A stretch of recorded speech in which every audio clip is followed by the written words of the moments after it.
ایک یہ فرماتی ہیں کہ سنا ہے کہ عصر کے بعد تلاوت کرنا منع ہے کیونکہ نظر کمزور ہو جاتی ہے اور پڑھنے کو بھی منع کیا گیا ہے۔ دیکھیں عصر کے بعد پڑھنا کوئی ناجائز یا حرام نہیں ہے،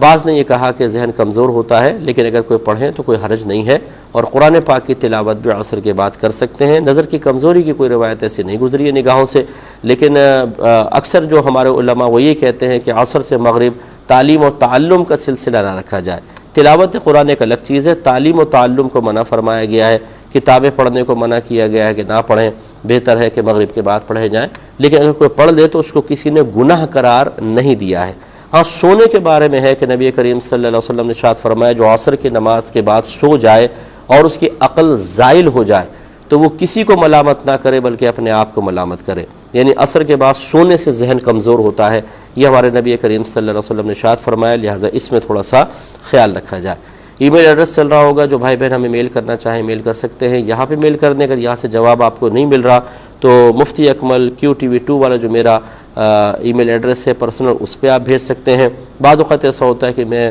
بہت زیادہ مصروف ہوتا ہوں تو پھر ایک طرف سے جواب دینا بہت مشکل ہو جاتا ہے، تو پھر میں دے نہیں پاتا ہوں، تو اس لیے آپ ٹرائی کر لیا کریں تو آپ کی بڑی مہربانی ہوگی۔ اب اپنے میزبان کو، ہمارے QTV کی پوری ٹیم کو اجازت مرحمت فرمائیں، آپ ہمارے لیے دعا کیجئے، ہم آپ کے لیے دعا گو ہیں کہ اللہ تبارک و تعالی ہمیں